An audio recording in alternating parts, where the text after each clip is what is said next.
Je pense qu'on a vraiment trouvé notre identité REL, acteur de la transition logistique. Participer à l'évolution et à la modernisation de ce que peut devenir la logistique. La transition logistique, elle est commune à tout le monde. On a plus de conscience de l'impact environnemental des industriels, des entreprises de transport.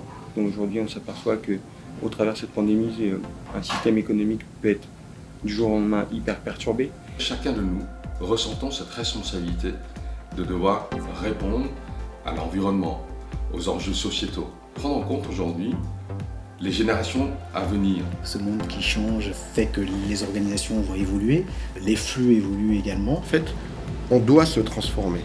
Une entreprise qui reste sur les principes anciens de fonctionnement est une entreprise qui régresse.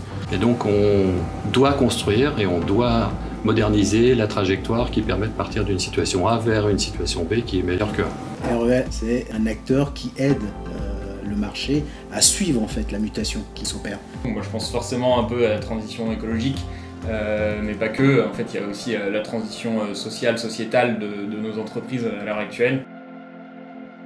REL veut être identifié comme un acteur innovant de son secteur. Il faut être à la page, il ne faut pas se sentir dépassé. Trouver des solutions innovantes et de voir si c'est adaptable à l'activité de REL. Dans la notion de transition, il y a cette notion de soins et d'environnement. Dans ma façon de travailler, l'optimisation des flux, c'est aussi comment trouver des solutions pour qu'il y ait moins de camions sur les routes, que ces camions soient mieux optimisés et mieux rentabilisés. Auparavant, je pense qu'un fournisseur cherchait un camion pour aller livrer d'un point A à un point B.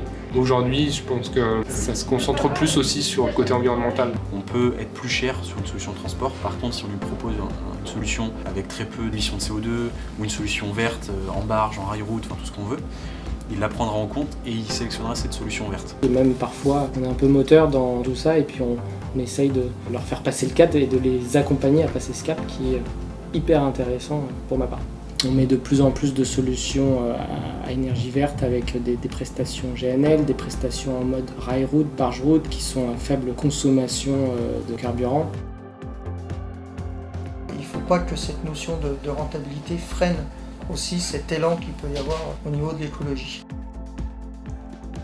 En fait, on est au service de cette transition qui arrive à grands pas.